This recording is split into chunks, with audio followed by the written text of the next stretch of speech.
आइए शुरू करते हैं हिंदी साहित्य के पद खंड के पाठ संख्या 2 और पद खंड के पाठ संख्या 2 जिसका नाम है पद। पद की रचना हिंदी साहित्य के भक्ति काल के या मध्य काल के महान कवि सूरदास के लिखा गया एक पद है। उस पद के बारे में हम क्या करेंगे, चर्चा करेंगे।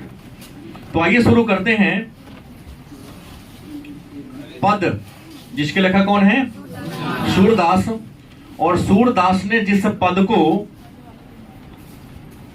हम सबके सामने प्रस्तुत किया है हमारे साहित्य या पाठ्यक्रम के माध्यम से, वह पद सूर सागर नामक ग्रंथ से लिया गया है।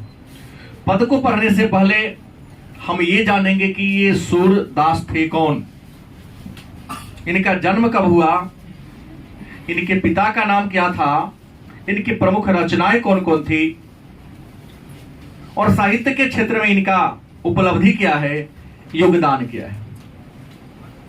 क्या तो जानिए, सूरदास इनका जन्म संभवतः 1478 ईस्वी में दिल्ली के निकट सीही नामक ग्राम में हुआ था। सूरदास का जन्म 1478 ईस्वी में दिल्ली के निकट सीही नामक गांव में हुआ था। इनके पिता का नाम रामदास, इनके पिता का नाम क्या था, रामदास, जो एक गायक थे। क्या थे, गायक थे। इनकी मृत्यु 1583 ईस्वी में हो गई, 1500। और मृत्यु के समय कहां थे, तब परसौली ग्राम में। मृत्यु कहां हुई, परसौली ग्राम में। कब हुई, 1500। इनके गुरु का नाम था वल्लभाचार्य। गुरु कौन थे, वल्लभाचार्य। और वल्लभाचार्य के बारे में हमने कहा कि भक्ति आंदोलन के एक महान संत थे। और वल्लभाचार्य कृष्णदेव राय के दरबार में रहते थे और इन्हें पुष्टि मार्ग का जहाज कहा जाता है। और गलत बोल दिया आपने, 1779 नहीं हो सकता है, 1479 होगा, क्योंकि देखिए नहीं आप, हाँ, वल्लभाचार्य को पुष्टि मार्ग का जहाज कहा जाता है। और वल्लभाचार्य अष्टछाप के कवि थे। कौन छाप के, मन में एक प्रश्न होगा कि सर ये अष्टछाप होता क्या है। तो कृष्ण काव्य धारा के जितने भी कवि हुए हैं, मानो वे सभी कवि जो भगवान कृष्ण के गुणगान किए, कृष्ण के लीलाओं का वर्णन किए, या जिनका आराध्य देव भगवान कृष्ण था, उन कवि को हम अष्टछाप के नाम से। कोई दिक्कत। इनका 3 गो निवास स्थान था। निवास 3 जगह था इनका। पहले गौघट में रहे, उसके बाद वृंदावन चले गए और जीवन के अंत में कहां चले गए, परसौली ग्राम, जहां राधा जी का जन्म हुआ था। जन्म से क्या थे, अंधे थे। सूरदास क्या थे, जन्मांध थे। जन्म लिए तो इनका दोनों में से कोई आंख नहीं था। ब्रज भाषा में लिखते थे, लेकिन अंधर थे लेकिन लिखते थे। परमात्मा हर इंसान को कुछ न कुछ ऐसा फीचर दे देता है, गुण दे देता है, जिसे वो अपना जीवन यापन बड़ी ठाट-बाट से करा देता है। जन्म से क्या थे, अंधे थे। इनकी भाषा क्या थी, ब्रज भाषा में लिखा इन्होंने। और सूरदास के द्वारा लिखा गया प्रमुख रचना है सूर सागर, साहित्य लहरी, राधा रस केली, सूर सरावली। इसमें सबसे ज्यादा प्रसिद्ध है सूर सागर। सबसे ज्यादा फेमस कौन है, सूर सागर सबसे ज्यादा प्रसिद्ध है, सबसे ज्यादा फेमस है। और इसी सूर सागर से 2 पद भगवान कृष्ण के लिए हम सबके सामने पाठ्य पुस्तक के रूप में दिया है इन्होंने। यह मध्यकाल के कवि थे, कृष्ण भक्ति के कवि थे। इनका आराध्य देव कौन थे, भगवान कृष्ण। मतलब सूरदास भगवान कृष्ण की आराधना करते थे। ये जो भी पद लिखे हैं दास्य भाव में, मतलब गुलामी के भाव में, भगवान कृष्ण के प्रति अपने को दास बना दिए। कितना लगाव था कि प्रभु जी तुम चंदन हम पानी, कि भगवान तुम क्या हो, चंदन हो तो हम पानी हैं। क्योंकि जैसे ही चंदन में पानी मिलता है तो पानी अपने अस्तित्व को मिटा देता है, चंदन के रंग का धारण कर लेता है। मतलब परमात्मा तुम जैसे हो, हम भी तुम्हारे ही जैसे हैं। प्रभु जी तुम दीपक हम बाती, तुम अगर दीपक हो तुम बाती है नहीं, क्योंकि आपके माध्यम से ही मैं प्रकाशित होता हूं। विनय से भगवान को जो भी किया, रिक्वेस्ट किया इन्होंने, नित्य दीनता, गरीबी के भाव में, क्योंकि क्या थे, सबसे बड़ा धनी वो है जो उसका सभी अंग सुरक्षित है। इनके पास तो दुनिया को देखने वाली सबसे सुंदर आंख, नयन ही नहीं था। तो दीनता के भाव में क्या करते थे, ये गाते थे, लिखे इन्होंने। रस की बात करते तो आप जानते हैं कि रस 9 है। रस कितने हैं हिंदी साहित्य में, कितने रस हैं, तो 9 रस हैं। लेकिन यह जो भी पद लिखे, जो भी कविता लिखे, वात्सल्य रस में। वात्सल्य रस क्या होता है, तो माँ का जो ममता होता है अपने संतान के प्रति, उस रस को वात्सल्य रस कहते हैं। प्रेम रस में, भाई प्रेम हमको आपसे भी है, आपको भी हमसे प्रेम है, गलत से, गुरु का शिष्य से, माता पिता से, भाई बहन से, पति पत्नी से, सबका एक दूसरे से प्रेम है। लेकिन प्रेम का इजहार करने का तरीका, दिखावा करने का तरीका सबके साथ रिलेशन के अनुसार बदलता रहता है। तो प्रेम रस में, श्रृंगार रस में भगवान कृष्ण के बाल लीलाओं का इतना सुंदर तरीके से इन्होंने जिक्र किया। तो आइए चर्चा करते हैं। और आज जो हम पद पढ़ेंगे उस वात्सल्य रस में लिखा गया है। कौन रस में? वात्सल्य रस में लिखा गया है। तो अगर आपसे प्रश्न करें 2 अंक का कि सूरदास का परिचय दें, अगर आपसे प्रश्न करें कि सूरदास का परिचय दें या सूरदास के बारे में आप क्या जानते हैं, तो आप लिखेंगे सूरदास हिंदी साहित्य के मध्यकाल के एक महान कवि थे। सूरदास हिंदी साहित्य के मध्यकाल के एक महान कवि थे। इनका जन्म 1478 ईस्वी में दिल्ली के निकट सिही नामक गांव में हुआ था। इनके पिता का नाम रामदास, जो पेशे से गायक थे। इनके गुरु का नाम वल्लभाचार्य, जिन्हें पुष्टि मार्ग का जहाज कहा जाता है। वे अष्टछाप के एक महान कवि थे। इनकी मृत्यु 1583 ईस्वी में परसौली नामक गांव में हो गई थी। इनका निवास स्थान गौघट, वृंदावन और परसौली था। मतलब जीवन के अंतिम दिनों में परसौली में निवास किए। सूरदास जन्म से क्या थे? अंधे थे। और यह ब्रज भाषा में कविताएं या गीत लिखा। इनकी प्रमुख रचना सूर सागर, साहित्य लहरी, राधा रसकेली, सूर सरावली। और इनका राधादेव कौन थे? भगवान। तो ये अगर आप लिख देते हो तो निश्चित तौर पे परफेक्ट बात है, 2 नंबर आपको मिलेगा ही। लेकिन लिखोगे तब ना, आप लाइन बाय लाइन बना के लिख दो ना, वहां भी आपको नंबर देगा ही। तो आइए शुरू करते हैं। सूरदास ने जो पद लिखा है, और यह पद सूर सागर से लिया गया है, और इसमें 2 पद के बारे में चर्चा है। अगर आपके पास पाठ्य पुस्तक है तो देख सकते हैं कि 2 पद हैं इसमें है, एक पहला पद और एक दूसरा पद। हाँ, मैं यही प्रश्न अभी पिछले बैच में किया हूं, कितने पद हैं तो आपको पते नहीं है कि सूरदास ने जो पद लिखा है आपके पाठ्य पुस्तक में कितने पद हैं? 2 हैं। आइए शुरू करते हैं। ये जो पहला पद है यह भी सूर सागर से ही लिया गया है, दूसरा पद को भी सूर सागर से लिया गया है। और सूरदास किस भाषा के कवि थे? ब्रज भाषा के। तो यह पद किस भाषा में लिखा गया है? कौन भाषा में? ब्रज भाषा में लिखा गया है। पहले पद में भगवान कृष्ण को जगाने के लिए उनकी मां कौन? जसोदा मैया क्या क्या उदाहरण देती है उसी के बारे में जिक्र किया है। मैं आपको बता दूं, भगवान कृष्ण को जन्म देने वाले जो पिता थे उनका नाम था वासुदेव, जो माता थी उनका नाम था वासुदेवकी। लेकिन पालने वाले जो माता पिता थे, पिता का नाम नंद राय और माता का नाम जसोदा मैया।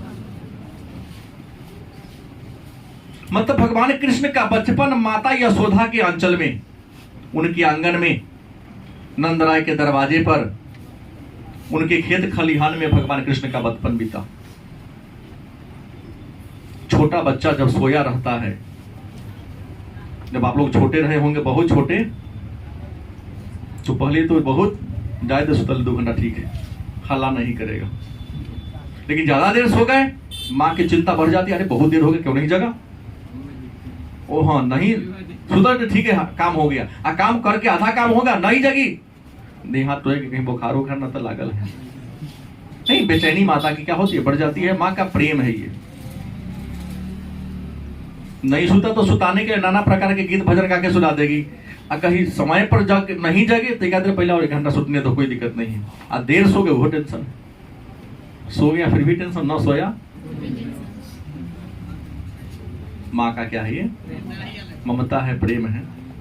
तो भगवान कृष्ण सोए रहते हैं, सुबह हो रहता है तो अपने पुत्र भगवान कृष्ण को जगाने के लिए जसोदा मैया कैसे जगाती है, इसी भाव को सूरदास ने सुर सागर में लिखा है। और आपको मैं क्या कर रहा हूं, पढ़ा रहा हूं। लिखा है, जागिए बरजराज कुंवर, ध्यान देंगे, लिखा है जागिए बरजराज कुंवर कवल कुसुम फूले। मतलब माता जसोदा भगवान कृष्ण को जगाने के लिए कहते कि हे ब्रज के राजकुमार, जागिए ब्रज राजकुमार, हे ब्रज के राजकुमार क्या हुई, जगिए। कवल कुसुम फूले, माने कमल के फूल या अन्य जो फूल है क्या खिल गया है। कुमुद वृंद सकुचित भय, कुमुद वृंद सकुचित भय भृंग लता भूले। माने कुमुदनी का जो फूल है सिकुड़ रहा है, और जो भंवरा उसमें रस चूसने के लिए घुसा तो में बंद हो रहा है। कुमुद का फूल जिसको रात रानी भी कहते, रात में खिलता दिन में बंद हो जाता है। आज जो में फंस गया भंवरा, दिन भर वही में छटपटाता रहेगा, लेकिन जब पंखुड़ी बंद हो गया फूल नहीं सकता है। प्रकृति ने ऐसा उसके अंदर गुण दिया है। माता जसोदा कहती है कि कुमुद वृंद सकुचित भय, कुमुद का जो फूल है अपने पंखुड़ियों को सिकुड़ा लिया है। अब भृंग लता भूले, उस लता में, उस झाड़ी में भृंग माने भंवरा क्या हो गया है, छुप गया, भूल गया, दबा गया। तमचूर खगरोर सुनहु बोलत बनराई। देखो मुर्गा मुर्गी आवाज दे रहा है, चिड़िया चहचहा रही है। तमचूर माने होता मुर्गा, खग माने होता है पक्षी। तो तमचूर खग रो रहूं बोलत बनराई, मुर्गे बाग दे रहे हैं, पक्षियां चहचहा रही हैं, बनराज मन शेर आवाज दे रहा है, दहाड़ रहा है। क्या हो गया, सुबह हो गया। इसलिए राम भती गौ खरिकन में बछड़ा हित धाई, गौशाला में गौ रंभा रही है। गौशाला में कौन रंभा रही है, गाय। बछड़ा हित धाई, बछड़ा मतलब गौ के बच्चा को बछड़ा, मेल हुआ तो बच्चा, फीमेल हो गई तो बाछी, ये नहीं कहते हैं बच्चा बाछी। अब भैंस का हो गया था पारा पारी। जाति चेंज हुआ, बच्चे का नाम भी चेंज हो गया। प्रश्न है, राम भती गौ खरिकनी में बछड़ा हित दाई, गौशाला में गाय रंभा रही है, बोल रही है, क्योंकि उसका ही बच्चा है, अपने बच्चों को दूध पिलाने के लिए वो तो बंधा हुआ है बेचारा। आई बछड़ा भी अपने माँ की आवाज को सुनकर खूंटा पाखा तोड़ के भाग रहा है। माँ आवाज दे रही है तो गेट के मालिक कथी करेगा, एक धक्का में तोड़ देगा। आवाज किसका आ रहा है, माँ का आ रहा है ना। जाएंगे तो कुछ ना कुछ तो मिलेगा ही। तो अपने बच्चों को दूध पिलाने के लिए बोल रही है, बछड़ा भी दूध पीने के लिए बोल रहा है, दौड़ा जा रहा है खुट्टा उठा तोड़ के। हाँ, विधु मलिन रवि प्रकाश गावत नर नारी। विधु मलिन रवि प्रकाश, विधु मतलब होता है चंद्रमा, रवि मतलब क्या होता है, सूर्य। चंद्रमा का प्रकाश क्या हो रहा है, मलिन हो गया, और सूर्य का प्रकाश क्या हो गया, बढ़ गया, तेज हो गया। गावत नर नारी, और नर नारी भजन कीर्तन क्या कर रहे हैं। सुबह सुबह आप लोगों की तरफ भोजपुरी सुनने वाले लोग नहीं होते हैं गांव में। सुबह सुबह स्नान ध्यान करके काम करते समय अपने अपने आराध्य देव का गुणगान करते, तो ही कहते हैं कि चंद्रमा का प्रकाश मलिन हो गया, सूर्य का प्रकाश तेज हो गया, लोग भजन कीर्तन में लगे हुए हैं। सूर्य श्याम पर उठो अंबुज कर धारी। सूरदास कहते कि हे श्याम, श्याम भगवान कृष्ण को ही कहते हैं। सुबह जगिए, हे हाथ में, अंबुज माने होता है कमल, कर माने क्या होता है, हाथ। अंबुज करधारी, हे हाथ में कमल धारण करने वाले श्याम, सुबह जगिए। तो सबसे पहला बात कि हमने एक पद पढ़ा कि जागिए बरजराज कुमार कमल कुसुम फूले, कुमुद वृंद शकुचित भय भृंग लता भुले, तमचूर खगरोड़ सुनहु बोलत बनराई, राम भति गौ खरिकन में बछरा हित धाई। विधु मलिन रवि प्रकाश गावत नर नारी, सूर्य श्याम प्राथो उठो अंबुज करधारी। इसका एक बार सारांश मैं आपको बता दूं, आप लिखेंगे अगर यह परीक्षा में आपसे पूछ दिया जाए कि जागिए ब्रज राजकुंवर कमल कुसुम फूले, सब प्रसंग व्याख्या करे, आप लिखेंगे प्रस्तुत पद हमारे हिंदी साहित्य के पाठ्य पुस्तक के पद खंड के पद शीर्षक पाठ से लिया गया है, जिसके लेखक सूरदास है। सूरदास ने इस पद के माध्यम से यह दिखाया है कि माता यशोदा अपने पुत्र कृष्ण को जगाने के लिए कौन कौन सी उपमा दे रही हैं, कौन कौन सा उदाहरण दे रही हैं। उदाहरण दे तो कहते कि हे नंदराज, हे नंद के ब्रजराज, हे ब्रज के राजकुमार जगिए, कमल का फूल खिल गया है, कुमुदनियों ने अपनी पंखुड़ियां सिकुड़ना शुरू कर लिया है, भौरा उसमें छुपते जा रहे हैं, मुर्गा आवाज दे रहा है, पक्षी चहचहा रही हैं, वनराज अब दहाड़ रहा है, गौशाला में गाय रंभा रही हैं, बछड़ा अपने माँ का दूध पीने के लिए दौड़ी चली आ रही है, चंद्रमा का प्रकाश मलिन हो गया है, सूर्य का प्रकाश तेज हो गया है, लोग भजन कीर्तन में जगे हुए हैं। इसलिए हे श्याम, हे हाथ में कमल धारण करने वाले, जगिए। क्या हो गया? भोर हो गया, सुबह हो गया। उम्मीद है जो ब्रेन लेकर कोचिंग में आते हैं समझ गए होंगे। अब बॉडी लेकर जो केवल आए हैं, ब्रेन सड़क पर छोड़ दिए हैं, या ब्रेन है भी तो मोबाइल में कहीं नोटिफिकेशन आ जाए, उनको समझ में नहीं आया होगा। अब फिर कल पूछेंगे तो खारा होंगे। तो एक बार प्रश्न इसमें जो बन रहा है वस्तुनिष्ठ उस पर चर्चा कर ले। जागिए ब्रज राजकुमार शब्द है, क्या है? जागिए। इसमें ब्रजराज कुमार शब्द का प्रयोग किस लिए हुआ है? भगवान श्री किसने किया है? माता यशोदा ने किया है, लेकिन लिखा तो सूरदास है। किसका फूल खिलने के कहती? कमल का। किसका? कौन वह फूल है जो दिन में बंद हो जाता है? कुमुदनी का, रात रानी भी कहते हैं। तमचूर खगरो, यहाँ तमचूर किसे कहते हैं? और खग का मतलब क्या होता है? बनराई मतलब बनराज, शेर, क्योंकि वन का राजा तो शेर है। राम भक्ति गौ खड़ीकन में गौशाला में कौन रंभा रही है? कौन रंभा रही है? क्यों रंभा रही है? अपने बच्चे को, बछड़े को दूध पिलाने के लिए। और कौन खुट्टा तोड़कर, बछड़ा खुट्टा तोड़कर, रस्सी तोड़कर अपनी माँ के पास दौड़ी जा रही है। किसका प्रकाश मलिन हो गया? विधु मलिन। विधु मतलब, विधु मतलब रवि मतलब सूर्य, रवि मतलब तो विधु का प्रकाश क्या हो गया? ठंडा हो गया, शांत हो गया। रवि माने सूर्य का प्रकाश क्या हो गया? गावत नर नारी मतलब नर नारी क्या कर रहे हैं? प्रातः का मतलब क्या होता है? अंबुज का मतलब क्या होता है? कमल। और कर का मतलब क्या होता है? गलत सही? तो आप निश्चित तौर पे एक दो बार घर पर अभ्यास करेंगे तो समझ में आ जाएगा। आगे चर्चा करूं। अगला है दूसरा पद, जेवत श्याम नंद की कनिया। ध्यान देंगे गौर से। पद है जेवत श्याम नंद की कनिया।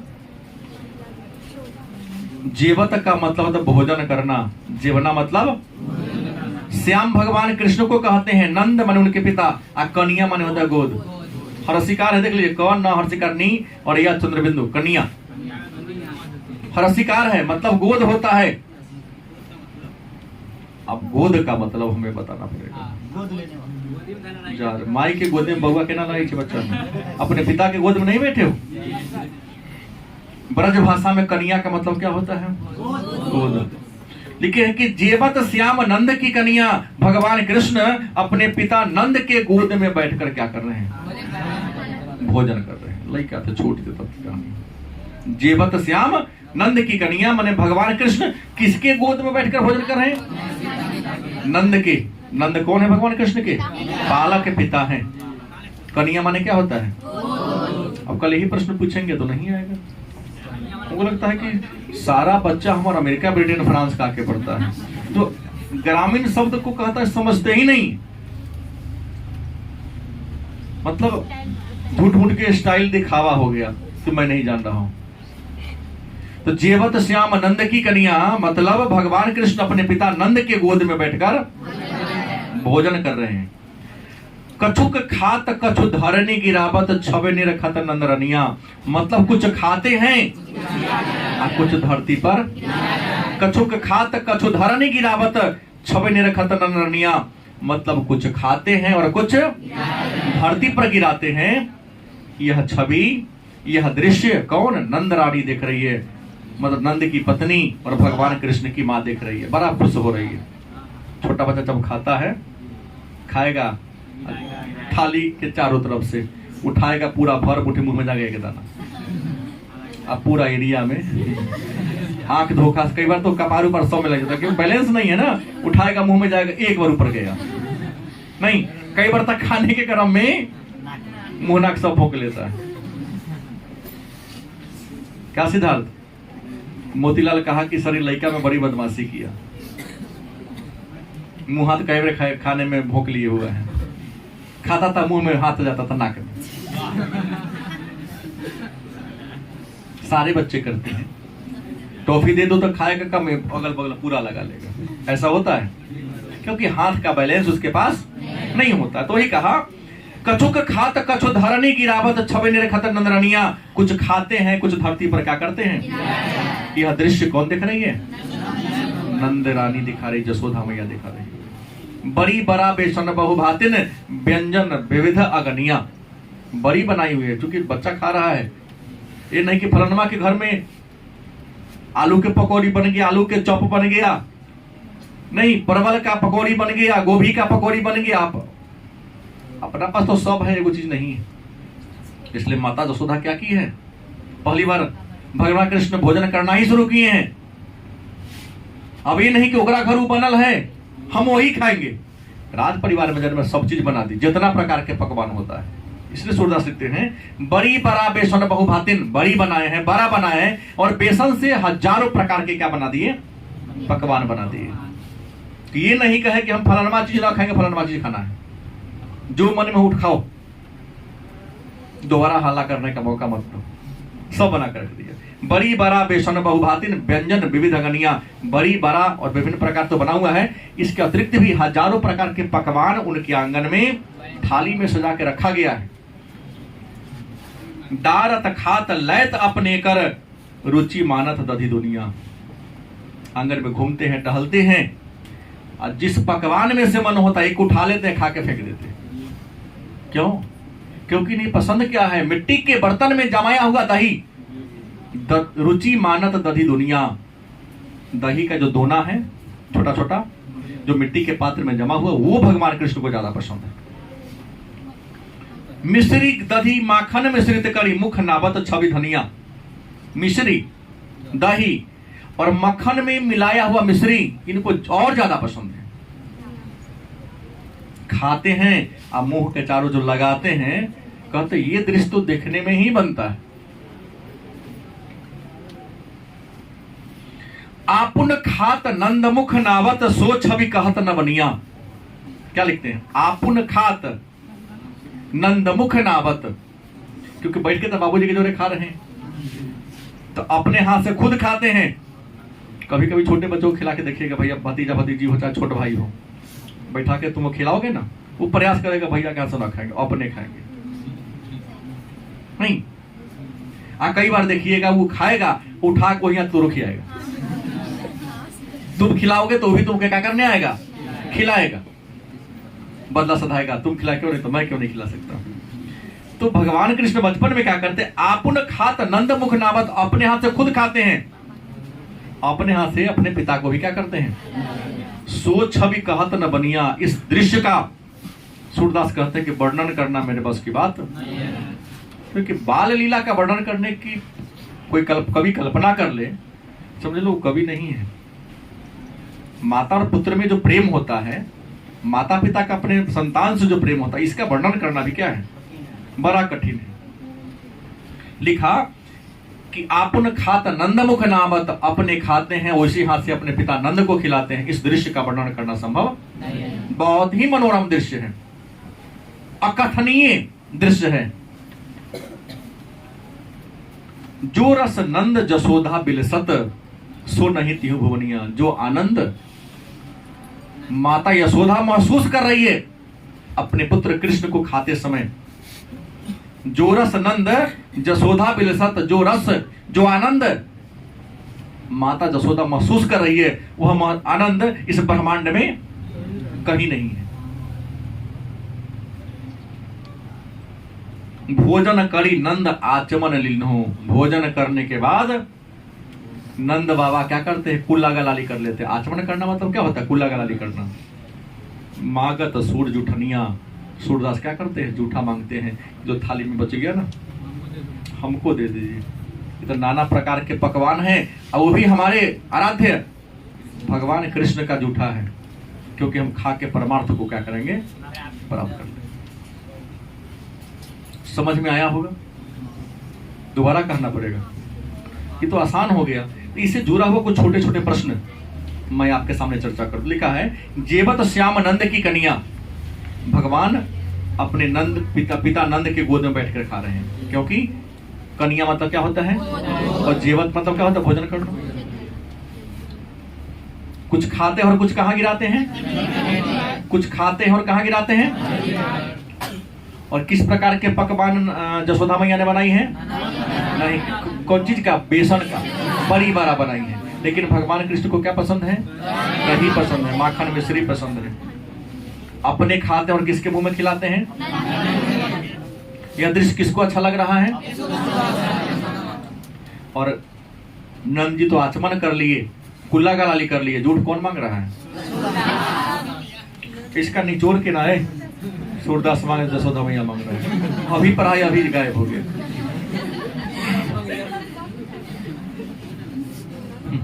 सारा महापुरुष ने एक बार पहुंच जाता है, हमको कठिनाई होने लगती है। ऐसे ऐसे ससुरी लोग हैं। पूछेगा, जेवत श्याम नंद की कन्या सप्रसंग व्याख्या करे, तो आप लिखोगे कि प्रस्तुत पद हमारे हिंदी साहित्य के पाठ्य पुस्तक के पद खंड के पद शीर्षक पाठ से लिया गया है, जिसके लेखक सूरदास हैं। इस पद में कवि कहते हैं कि भगवान कृष्ण अपने पिता नंद के गोद में बैठकर भोजन कर रहे हैं, कुछ खाते हैं, कुछ धरती पर गिराते हैं। यह छवि नंद रानी देखकर बड़ा प्रसन्न हो रही है। बड़ी बड़ा बेसन और विभिन्न प्रकार के व्यंजन बना हुआ है, कुछ खाते हैं, कुछ धरती पर गिराते हैं। लेकिन इनको दही का दोना ज्यादा पसंद है, माखन मिश्री इनको और ज्यादा पसंद है। अपने हाथ से खुद खाते हैं और अपने ही हाथ से अपने पिता को भी खिलाते हैं। यह दृश्य यशोदा मैया को बहुत ज्यादा पसंद है, और जो आनंद माता यशोदा महसूस कर रही है, वह ब्रह्मांड में या तीनों लोक में आनंद। भोजन करने के बाद नंद बाबा कुल्ला गलाली कर लेते हैं, आचमन कर लेते हैं, कुल्ला गलाली। और जूठा कौन मांग रहा है, सूरदास जूठन मांग रहे हैं।